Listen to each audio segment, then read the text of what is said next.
ফকিরে ফকিরে এমন একটা ঝগড়া লাগছে রে ভাই। আমি তো দেখি অবাক। পরে একটা ফকিরে খুঁজনা ফকির কাছে খোঁজ করছি, কিরে ভাই আপনারা এরকম ঝগড়া করেন কি জন্যে?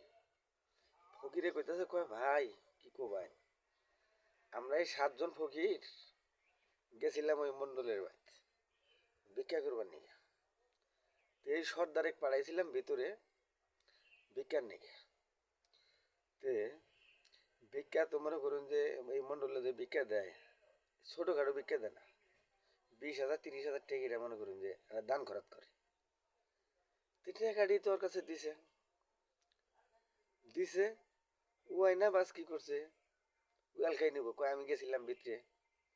হুম, তোমরা তো যাও নাই, তোমরা বাইরে আসিলা, তোমার দুমকিয়া বুঝলেন না?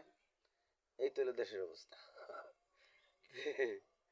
এইসব করে ওনারা যাই কিছু করেন, এইসব করে করে সর্দার বানায় না। সর্দার বানাইলে এরকমই হবে, বুঝছেন?